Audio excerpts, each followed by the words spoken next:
지구 육지 면적의 4분의 1을 지배했던 제국이 있었습니다. 전 세계 인구의 거의 3분의 1이 이 제국의 통치 아래 살았고 해가 지지 않는다는 말로 그 광대함을 표현했죠. 작은 섬나라에서 시작된 이 나라는 어떻게 인류 역사상 가장 거대한 제국을 건설할 수 있었을까요? 오늘날 세계 곳곳에 남아있는 영국의 흔적들, 영어를 공용어로 사용하는 수많은 나라들, 그리고 여전히 존재하는 14개의 해외 영토들은 모두 이 제국의 유산입니다. 19세기 빅토리아 시대의 전성기, 영국은 단순한 국가가 아니라 세계 질서 그 자체였습니다. 런던의 금융가에서 내려진 결정이 아프리카와 아시아, 아메리카 대륙의 운명을 좌우했고 영국 해군이 지배하는 바다는 곧 세계 무역의 동맥이었죠. 오늘은 영국이 어떻게 세계를 지배했는지 한번 알아보겠습니다. 이 엄청난 권력은 하루아침에 만들어지지 않았습니다. 수백 년에 걸친 탐험과 정복, 무역과 전쟁, 그리고 때로는 냉혹한 착취의 역사가 쌓여 만들어진 것이었죠. 16세기 엘리자베스 1세 시대부터 시작된 해외 진출은 처음에는 실패의 연속이었습니다. 1585년 로어노크 섬의 식민지는 신비롭게 사라진 정착민들의 이야기만 남긴 채 실패로 끝났고 초기에 많은 시도들이 비슷한 운명을 맞이했죠. 하지만 영국은 포기하지 않았습니다. 실패에서 배우고 새로운 방법을 시도하며 점차 식민지 경영의 노하우를 쌓아갔습니다. 동인도 회사와 같은 무역 회사들에게 독점권을 부여하고 왕실의 지원 아래 체계적인 식민지화를 추진했죠. 17세기에 들어서면서 상황은 달라지기 시작했습니다. 북아메리카와 카리브해에 안정적인 식민지들이 자리 잡기 시작했고 설탕과 담배, 면화 같은 상품들이 영국에 막대한 부를 가져다 주었습니다. 하지만 이 번영의 이면에는 어두운 그림자가 있었죠. 대서양 노예무역이라는 인류 역사상 가장 참혹한 범죄 중 하나가 바로 이 시기에 자행되었습니다. 수백만 명의 아프리카인들이 강제로 끌려가 농장에서 노예로 일했고 그들의 고통 위에 영국의 부가 쌓여갔습니다. 18세기 중반 영국은 프랑스와의 경쟁에서 승리하며 진정한 세계 제국으로 발돋움했습니다. 7년 전쟁의 승리로 북아메리카의 프랑스 식민지를 차지했고 인도에서는 동인도 회사가 벵골을 장악하며 아대륙 전체로 세력을 확장할 발판을 마련했죠. 오늘은 이 거대한 영국 제국이 어떻게 건설되었고 전성기를 맞이했으며 결국 해체되기까지의 과정을 살펴보려 합니다. 작은 섬나라가 세계를 지배하게 된 놀라운 이야기, 그 이면의 빛과 그림자, 그리고 오늘날까지 이어지는 그 유산에 대한 이야기입니다. 영국 제국의 씨앗은 영국이라는 국가가 공식적으로 탄생하기 훨씬 전부터 뿌려지고 있었습니다. 중세시대 영국 제도에서 가장 강력했던 것은 잉글랜드 왕국이었죠. 웨일즈와 아일랜드 일부를 복속시켰지만 북쪽의 스코틀랜드는 끊임없는 침략에도 불구하고 독립을 지켜냈습니다. 두 왕국은 수백 년간 경쟁 관계를 유지하며 각자의 길을 걸었죠. 16세기 말 엘리자베스 1세는 해외 진출에 본격적인 관심을 보이기 시작했습니다. 프랜시스 드레이크 경과 같은 모험가들에게 왕실 치커장을 발급하며 새로운 땅을 탐험하고 영유권을 주장하도록 독려했죠. 하지만 초기의 시도들은 대부분 실패로 끝났습니다. 1585년 북아메리카 로어노크 섬에 건설된 첫 식민지는 비극적인 결말을 맞이했습니다. 정착민 117명이 섬에 도착해 새로운 삶을 시작했지만 보급선이 돌아왔을 때 그들은 온데간데 없이 사라져 있었죠. 어떤 흔적도 남기지 않은 채 증발해버린 이 식민지는 역사상 가장 미스터리한 사건 중 하나로 남았습니다. 하지만 엘리자베스는 포기하지 않았습니다. 무역 회사들을 설립하고 독점권을 부여하며 체계적인 해외 진출을 추진했죠. 1592년 레반트 회사, 1600년 동인도 회사가 설립되어 각각 중동과 아시아 무역을 독점하게 되었습니다. 이 회사들은 단순한 무역 기업이 아니라 군대를 보유하고 영토를 점령할 수 있는 막강한 권력을 가진 존재였죠. 1603년 엘리자베스가 후계자 없이 사망하자 스코틀랜드의 제임스 6세가 잉글랜드의 왕으로 즉위했습니다. 제임스 1세가 된 그는 두 왕국의 왕관을 동시에 쓰게 되었지만 두 나라는 여전히 별개의 독립국가로 남아 있었죠. 제임스는 전임자의 식민지 정책을 계승하고 더욱 발전시켰습니다. 그는 세 가지 형태의 식민지 구조를 확립했는데 왕실이 직접 통치하는 왕령 식민지, 법인 헌장에 따라 운영되는 헌장 식민지, 그리고 개인이나 회사가 소유하는 사유 식민지였습니다. 각각의 구조는 서로 다른 장단점을 가지고 있었고, 시간이 지나며 대부분의 사유 식민지는 왕령 식민지로 전환되었죠. 제임스 통치 초기에 중요하지만 종종 간과되는 사건이 발생했습니다. 바로 얼스터 농장 계획이었죠. 아일랜드 북부 얼스터 지방에 스코틀랜드와 잉글랜드에서 온 개신교 정착민들을 조직적으로 이주시킨 이 계획은 미래의 식민지 확장을 위한 청사진이 되었습니다. 원주민을 몰아내고 본국의 정착민으로 대체하는 이 방식은 이후 북아메리카와 다른 지역에서 반복적으로 사용되었죠. 얼스터 농장의 많은 지도자들이 나중에 신대륙 식민지 건설에 참여했고, 그들의 경험은 귀중한 자산이 되었습니다. 17세기 내내 잉글랜드는 북아메리카와 카리브해에서 식민지를 확장해 나갔습니다. 1607년 버지니아의 제임스타운이 성공적으로 정착되었고, 1620년에는 청교도들이 메이플라워호를 타고 플리머스에 도착했죠. 매사추세츠, 메릴랜드, 코네티컷 등의 식민지가 차례로 건설되었고, 1665년에는 네덜란드로부터 뉴암스테르담을 빼앗아 뉴욕으로 개명했습니다. 카리브해의 바베이도스, 자메이카 같은 섬들도 영국의 지배 아래 들어갔죠. 이 섬들은 사탕수수 농장으로 개발되어 막대한 부를 창출했지만, 그 이면에는 노예무역이라는 끔찍한 범죄가 자행되고 있었습니다. 한편 아프리카와 아시아에서도 영국의 영향력이 확대되고 있었습니다. 1660년 설립된 왕립 아프리카 회사는 이후 수십 년간 노예무역의 주요 행위자가 되었죠. 서아프리카 해안에 요새화된 무역소를 건설하고 그곳에서 아프리카인들을 사들여 아메리카 대륙으로 운송했습니다. 이 잔혹한 무역은 영국에 엄청난 부를 가져다 주었지만 수백만 명의 생명을 앗아간 인류 역사상 가장 어두운 장 중 하나였습니다. 동인도 회사는 인도 아대륙에서 무역 거점을 확보하며 영향력을 키워가고 있었죠. 봄베이, 마드라스, 캘커타에 상관을 설립하고 향신료와 직물 무역을 장악해 나갔습니다. 스코틀랜드 왕국도 독자적인 식민지 건설을 시도했지만 결과는 참담했습니다. 노바스코샤, 케이프 브레튼, 캐롤라이나에 식민지를 세우려 했지만 모두 실패로 끝났죠. 하지만 가장 비극적인 실패는 1698년 다리엔 계획이었습니다. 파나마 지협에 식민지를 건설해 대서양과 태평양을 연결하는 무역로를 장악하겠다는 야심찬 계획이었죠. 스코틀랜드는 이 계획에 국가 전체 부의 5분의 1에 해당하는 엄청난 자본을 투자했습니다. 전 국민이 이 계획의 성공을 열렬히 기대했고, 수천 명의 스코틀랜드인들이 새로운 기회를 찾아 배에 올랐죠. 1698년 7월 5척의 배가 에든버러를 출발해 파나마로 향했습니다. 이들은 1200명의 정착민과 막대한 물자를 싣고 있었죠. 하지만 도착한 곳은 상상과 달랐습니다. 밀림과 늪지대로 뒤덮인 척박한 땅이었고, 열대성 질병이 만연했습니다. 식량은 부족했고 원주민들과의 관계도 좋지 않았죠. 설상가상으로 인근 스페인 식민지가 이들을 위협했습니다. 1699년 제보급선이 도착했지만 상황은 나아지지 않았습니다. 질병과 굶주림으로 사람들이 속절없이 죽어갔고, 스페인군의 공격이 시작되자 정착민들은 결국 식민지를 포기할 수밖에 없었죠. 원래 2,500명이었던 정착민 중 고작 수백 명만이 살아남아 스코틀랜드로 돌아왔습니다. 다리엔 계획의 완전한 실패는 스코틀랜드 경제에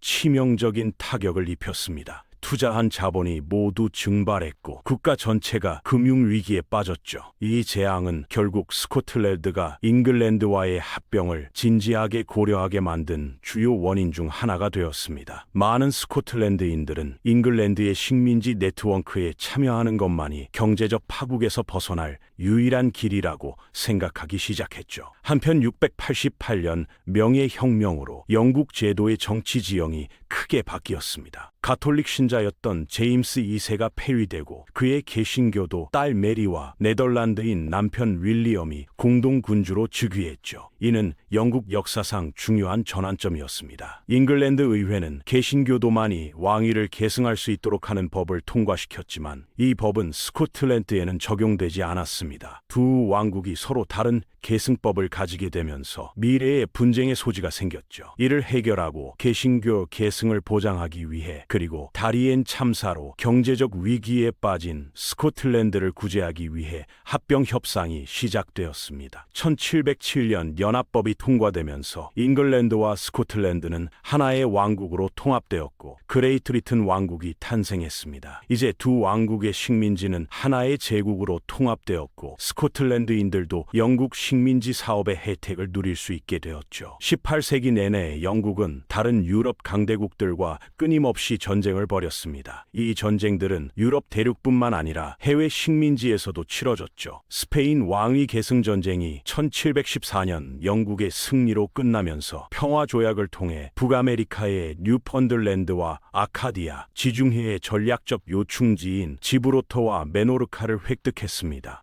특히 지브롤터는 지중해 입구를 통제할 수 있는 위치에 있어 영국 해군에게 매우 중요한 기지가 되었죠. 인도에서는 동인도 회사가 프랑스 경쟁자들과 치열하게 다투고 있었습니다. 1757년 플라시 전투는 전환점이 되었죠. 로버트 클라이브가 이끄는 동인도 회사 군대가 벵골의 나와부와 그를 지원하는 프랑스군을 격파했습니다. 이 승리로 동인도 회사는 벵골의 사실상 통치자가 되었고 이는 영국이 인도 전역으로 세력을 확장할 발판이 되었습니다. 이후 수십 년간 동인도 회사는 군사력과 외교를 통해 인도 아대륙에 점점 더 많은 지역을 장악해 나갔죠. 지역 왕후들을 꼭두각시로 만들거든 직접 영토를 합병하거나 조약을 통해 보호령으로 만들었습니다. 18세기 중반의 오스트리아 왕위 계승 전쟁과 7년 전쟁은 영국에 더욱 광대한 영토를 안겨주었습니다. 특히 7년 전쟁은 진정한 의미의 세계대전이었죠. 유럽, 북아메리카, 인도, 카리브해, 아프리카 등 전 세계에서 동시다발적으로 전투가 벌어졌습니다. 1759년 아브라함 평원 전투에서 영국군은 퀘벡을 점령했고 이듬해 누벨 프랑스 전체를 합병했습니다. 프랑스의 북아메리카 식민지 제국은 사실상 종말을 맞이했죠. 스페인도 플로리다를 영국에 양도해야 했습니다. 이제 북아메리카 동부 해안 전체가 영국의 손에 들어왔습니다. 1763년 파리 조약으로 7년 전쟁이 공식적으로 종료되면서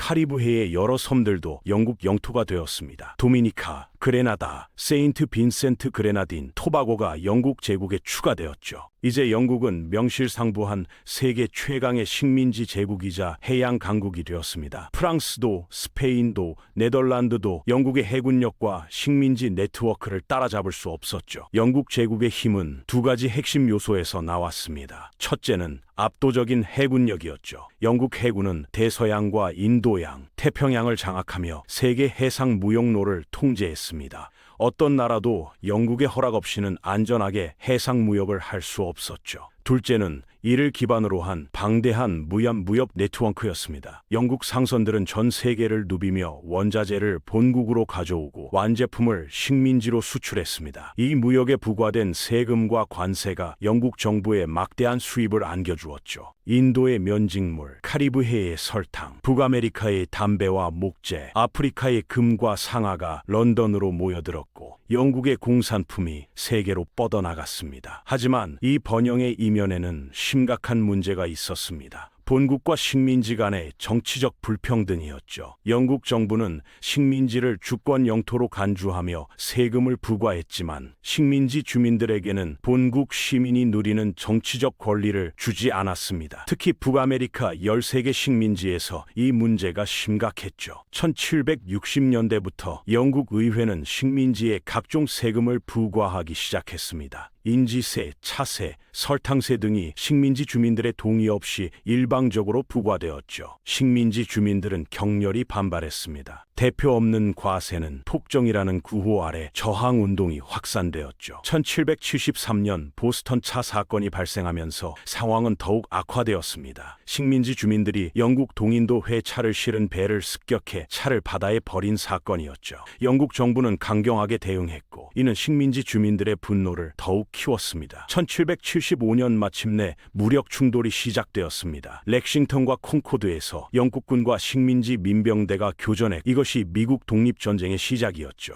이듬해인 1716년 7월 4일 13개 식민지의 대표들이 모여 독립선언서를 발표했습니다. 그들은 더 이상 영국 왕의 식민이 아니라 독립된 자유국가의 시민임을 선언했죠. 영국 정부는 이를 반란으로 규정하고 대규모 군대를 파견했습니다. 독립전쟁은 8년간 지속되었습니다. 초반에는 우세한 군사력을 가진 영국이 유리해 보였지만 전쟁이 길어지면서 상황이 바뀌었죠. 프랑스와 스페인, 네덜란드가 미국 편에서 참전하면서 영국은 전 세계적인 전쟁을 치러야 했습니다. 조지 워싱턴이 이끄는 대륙군은 끈질기게 저항했고 1781년 요크타운 전투에서 결정적인 승리를 거두었습니다. 1783년 파리 조약으로 영국은 마침내 미국의 독립을 인정할 수밖에 없었죠. 13개 식민지의 상실은 영국 제국의 엄청난 충격이었습니다. 가장 부유하고 인구가 많았던 식민지들을 한꺼번에 잃은 것이었죠. 많은 사람들이 이것이 영국 제국의 종말이라고 생각했습니다. 하지만 영국은 새로운 방향으로 눈을 돌렸습니다. 아시아와 태평양, 아프리카로 식민지 확장에 초점을 옮긴 것이죠. 1768년부터 1779년까지 제임스 쿡 선장은 세 차례에 걸친 항해로 태평양의 광대한 지역을 탐험했습니다. 그는 뉴질랜드와 호주 동부 해안을 영국 왕실의 이름으로 영유권을 주장했죠. 쿡의 탐험은 세 번째 항해 중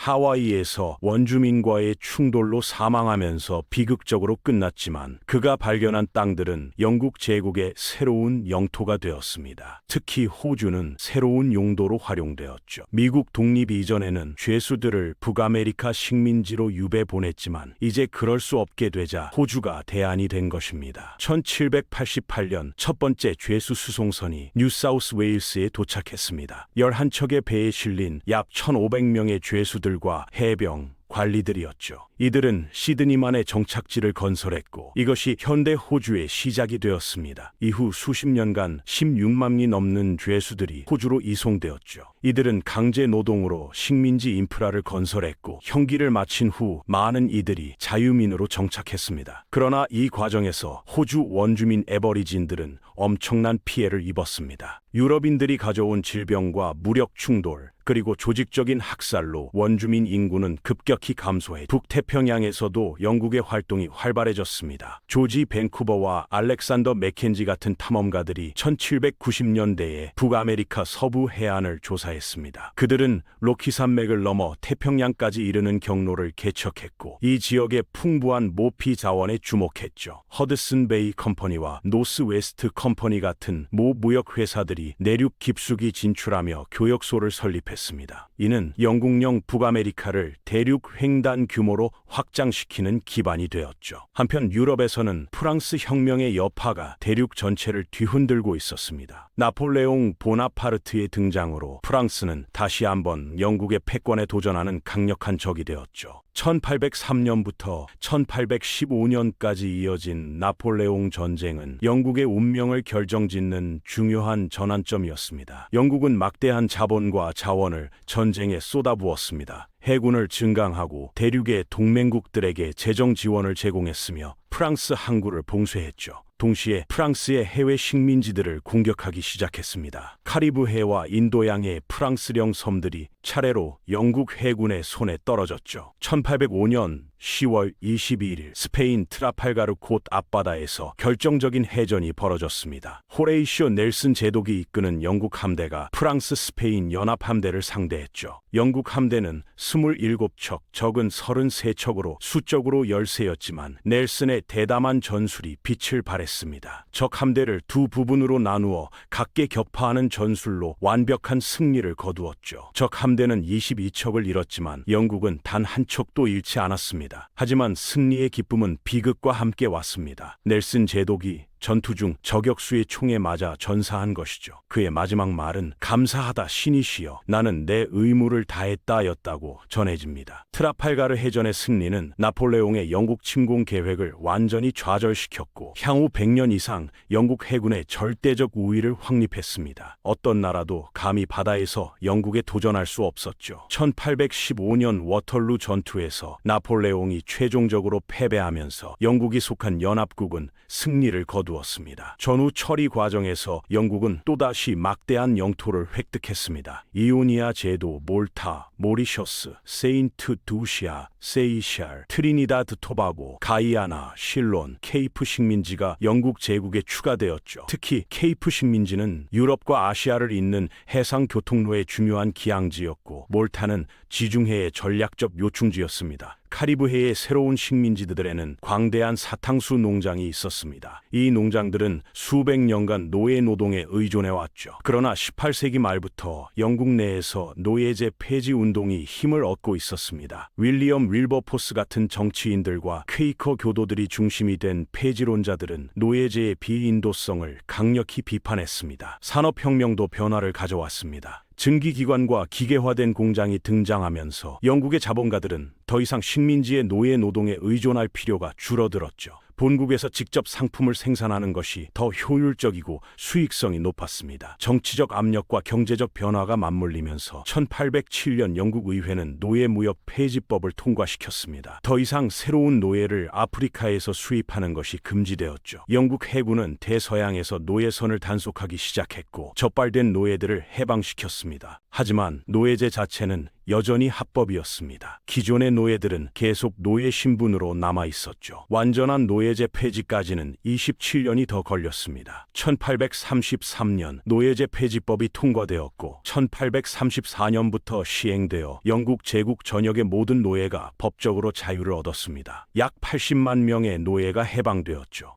하지만 전 노예주들에게는 막대한 보상금이 지급되었고 해방된 노예들은 실질적 자유를 얻기까지 오랜 시간이 걸렸습니다. 1815년부터 1914년까지를 흔히 영국의 제국 세기라고 부릅니다. 이 100년간 영국 제국은 전례 없는 팽창과 번영을 누렸죠. 인도 아대륙을 거의 완전히 장악한 동인도 회사는 더욱 동쪽으로 눈을 돌렸습니다. 1819년 토머스 래플스 경이 싱가포르에 무역소를 설립했고 이곳은 빠르게 동남아시아 무역의 중심지로 성장했습니다. 중국에서는 차 무역을 둘러싼 갈등이 전쟁으로 비화했습니다. 영국은 중국에서 막대한 양의 차를 수입했지만 중국이 원하는 영국 상품은 거의 없었죠. 무역 적자를 해소하기 위해 영국 상인들은 인도에서 재배한 아편을 중국에 밀수출하기 시작했습니다. 청나라 정부가 아편 수입을 금지하고 단속하자 영국은 1839년 군사 개입을 결정했습니다. 제1차 아편 전쟁이 시작된 것이죠. 우세한 해군력과 근대 무기를 갖춘 영국군은 쉽게 승리를 거두었습니다. 1842년 난징 조약으로 홍콩이 영국에 할양되었고 5개 항구가 강제로 개항되었죠. 이후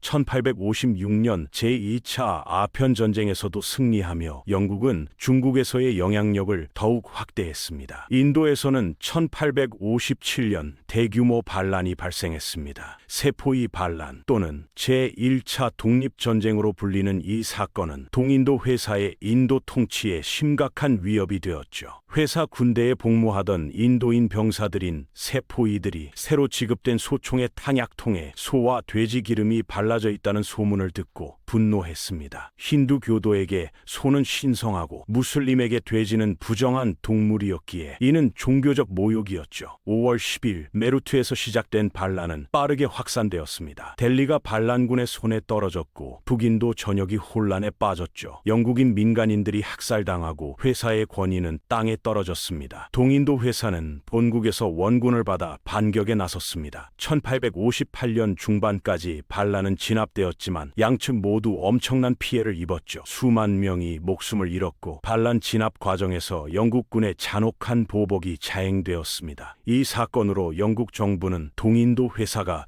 더 이상 인도를 효과적으로 통치할 수 없다고 판단했습니다. 250년 넘게 존속했던 동인도 회사는 1858년 해산되었고 인도는 영국 왕실의 직접 통치 아래 들어갔죠. 1876년에는 빅토리아 여왕이 인도 황제를 겸하게 되면서 인도는 명실상부 영국 제국의 왕관의 보석이 되었습니다. 19세기 후반 영국의 가장 큰 지정학적 경쟁자는 러시아 제국이었습니다. 러시아는 남쪽으로 세력을 확장하며 중앙아시아와 지중해, 중동으로 진출하려 했죠. 이는 영국의 인도 지배와 중동 이익에 직접적인 위협이었습니다. 1853년 러시아가 오스만 제국의 영토인 발칸 반도를 침공하자 영국은 프랑스와 함께 오스만 제국을 지원하기 위해 참전했습니다. 크림 전쟁이 시작된 것이죠. 1854년부터 1856년까지 이어진 이 전쟁은 근대사 최초의 참호전이자 대규모 근대전이었습니다. 영국군은 흑해 크림반도에서 러시아군과 치열한 전투를 벌였죠. 발라클라바 전투와 세바스토폴 포위전은 특히 유명했습니다. 플로렌스 나이팅게일이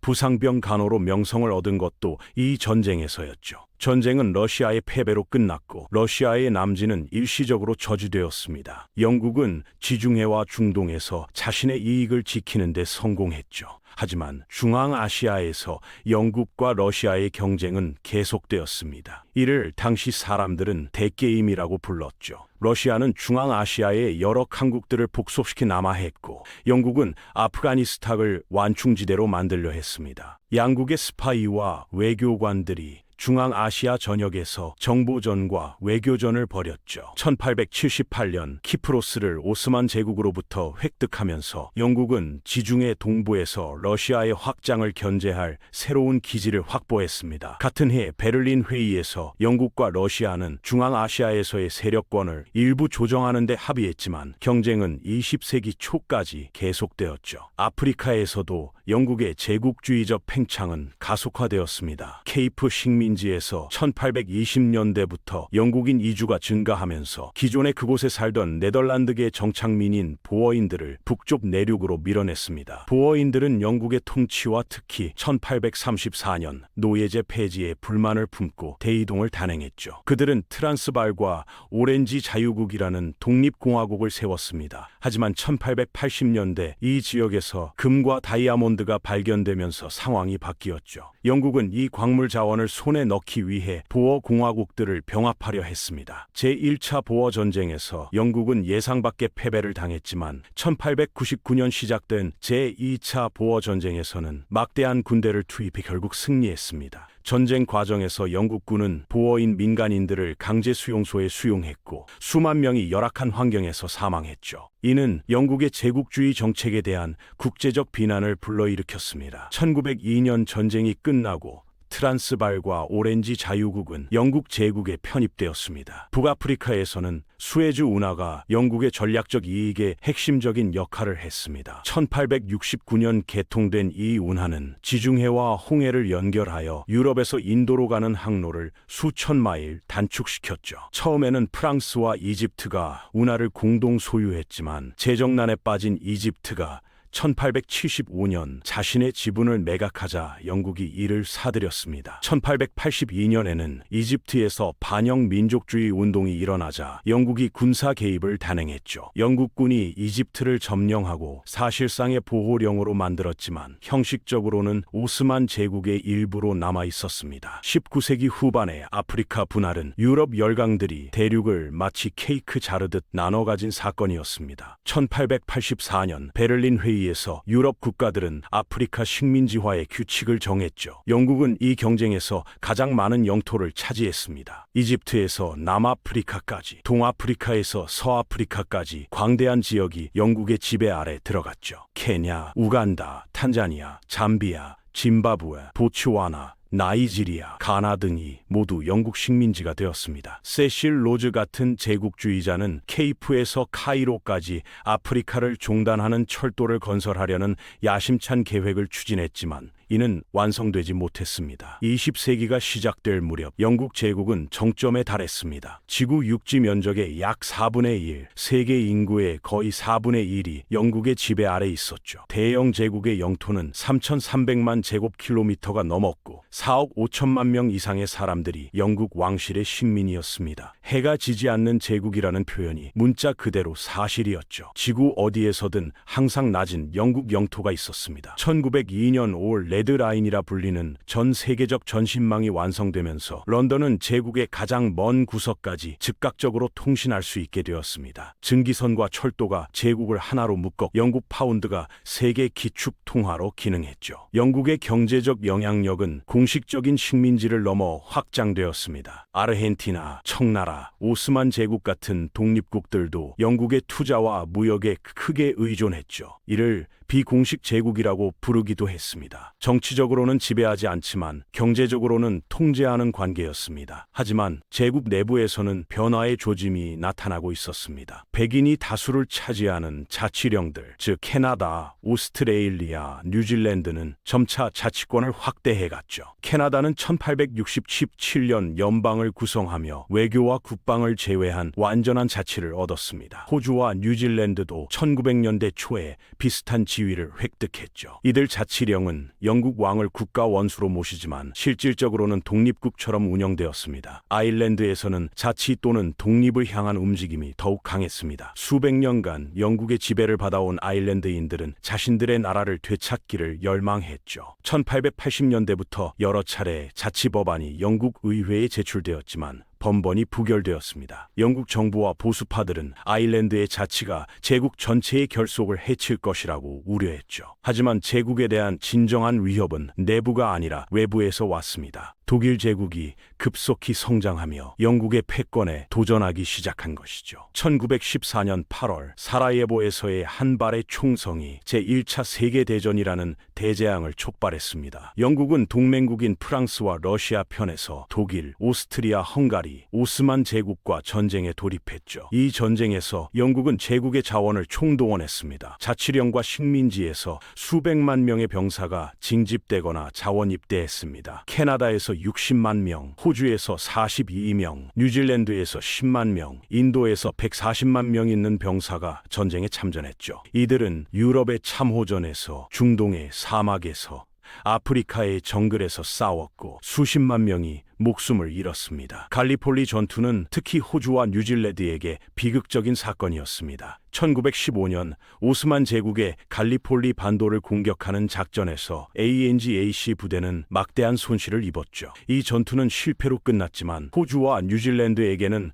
국가 정체성을 형성하는 중요한 사건이 되었습니다. 중동에서는 영국이 아랍인들의 반란을 지원하며 오스만 제국과 싸웠습니다. T.E. 로렌스, 일명 아라비아의 로렌스가 아랍 반란군과 함께 활약한 것도 이때였죠. 아프리카에서는 독일령 식민지들을 공격했고 태평양에서는 독일령 섬들을 점령했습니다. 4년간의 처절한 전쟁 끝에 1918년 11월 마침내 독일이 항복했습니다. 영국은 승전국이 되었고 베르사유 조약으로 독일과 오스만 제국의 영토 상당 부분을 위임 통치령으로 받았죠. 팔레스타인, 요르단, 이라크, 탄자니아가 영국의 지배 아래 들어왔습니다. 1921년 영국 제국은 영토적으로 최대 규모에 달했습니다. 하지만 승리의 대가는 엄청났습니다. 영국은 약 90만 명의 전사자를 냈고 재정적으로 파산 직전까지 갔죠. 전쟁 비용을 충당하기 위해 미국에서 막 차관을 받았고 이제 미국이 영국을 대신해 세계 최강국으로 부상하고 있었습니다. 더 중요한 것은 제국 내부의 변화였습니다. 전쟁에 엄청난 희생을 치른 자치령과 식민지들은 이제 더 많은 자치권과 존중을 요구하기 시작했죠. 1921년 아일랜드는 독립전쟁 끝에 아일랜드 자유국으로 독립을 쟁취했습니다. 북아일랜드 6개 주만 영국에 남았죠. 이는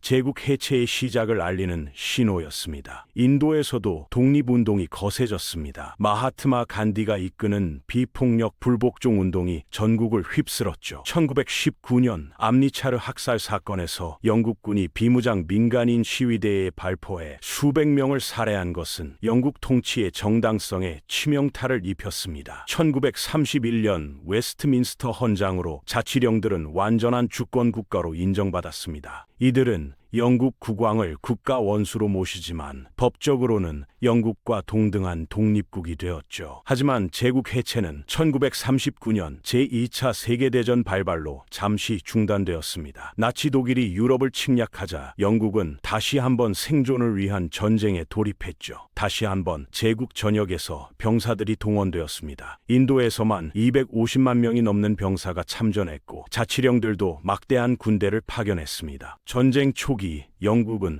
홀로 나치에 맞섰습니다. 1940년 덩커크 철수, 영국 본토 항공전은 영국이 얼마나 절박한 상황이었는지 보여주죠. 처칠 총리는 우리는 해변에서 싸울 것이다 라는 유명한 연설로 국민의 사기를 북돋았습니다. 1941년 미국과 소련이 참전하면서 전세가 역전되기 시작했습니다. 영국군은 북아프리카에서 롬멜의 아프리카 군단을 격파했고 1944년 노르망디 상륙작전에 참여했죠. 1945년 5월 독일이 항복했고 8월 일본도 항복하면서 전쟁은 끝났습니다. 영국은 다시 한번 승전국이 되었습니다. 하지만 이번에는 완전히 지쳐 있었죠. 6년간의 전쟁으로 영국 경제는 완전히 파괴되었고 국가 부채는 GDP의 250%를 넘어섰습니다. 더 이상 광대한 제국을 유지할 여력이 없었습니다. 동시에 식민 민족들의 독립 요구는 더욱 거세졌습니다. 전쟁에서 싸운 그들은 이제 자유를 요구할 권리가 있다고 믿었죠. 국제 여론도 식민주의에 반대하는 쪽으로 기울고 있었습니다. 1947년 8월 영국은 마침내 인도의 독립을 승인했습니다. 왕관의 보석이었던 인도가 떠나면서 제국 해체는 더 이상 되돌릴 수 없는 흐름이 되었죠. 인도는 힌두교도 다수의 인도와 무슬림 다수의 파키스탄으로 분리 독립했고 이 과정에서 수백만 명이 난민이 되고 수십만 명이 종교 폭력으로 목숨을 잃었습니다. 1948년에는 실론과 버마가 독립했고 팔레스타인에서는 영국이 철수하면서 이스라엘이 건국되었죠. 1950년대와 1960년대에 걸쳐 아프리카의 식민지들이 차례로 독립했습니다. 가나, 나이지리아, 케냐, 우간다, 탄자니아, 잠비아 등이 영국으로부터 독립을 쟁취했죠. 일부는 평화적으로, 일부는 무력 투쟁을 통해서였습니다. 케냐의 마우마우 반란이나 말라야 비상사태 같은 경우 영국은 무력으로 독립운동을 진압하려 했지만 결국 실패했습니다. 1956년 수에즈 위기는 영국이 더 이상 세계 강대국이 아님을 극명하게 보여준 사건이었습니다. 이집트가 수에즈 운하를 국유화하자 영국과 프랑스가 이스라엘과 함께 이집트를 침공했죠. 하지만 미국과 소련의 반대로 굴욕적인 철수를 해야 했습니다. 이는 이제 세계가 미국과 소련이라는 두 초강대국에 의해 지배되고 있음을 명확히 했죠. 1960년 해럴드 맥밀런 총리는 유명한 변화의 바람 연설에서 아프리카 식민지들의 독립이 불가피함을 인정했습니다. 카리브해의 식민지들도 1960년대와 1970년대에 독립했습니다. 자메이카, 트리니다드 토바고, 바베이도스, 바하마 등이 독립국가가 되었죠. 태평양의 식민지들도 비슷한 시기에 독립을 얻었습니다. 1982년 포클랜드 전쟁은 제국의 마지막 잔광 같은 것이었습니다. 아르헨티나가 남대서양의 포클랜드 제도를 침공하자 영국이 군대를 파견해 탈환했죠. 마거릿 대처 총리는 이 승리로 정치적 입지를 굳혔지만 이는 과거 제국의 영광을 되살리기보다는 그것이 얼마나 먼 과거가 되었는지를 보여주는 사건이었습니다. 많은 사람들이 1997년 홍콩 반환을 영국 제국의 공식적인 종말로 봅니다. 7월 1일 자정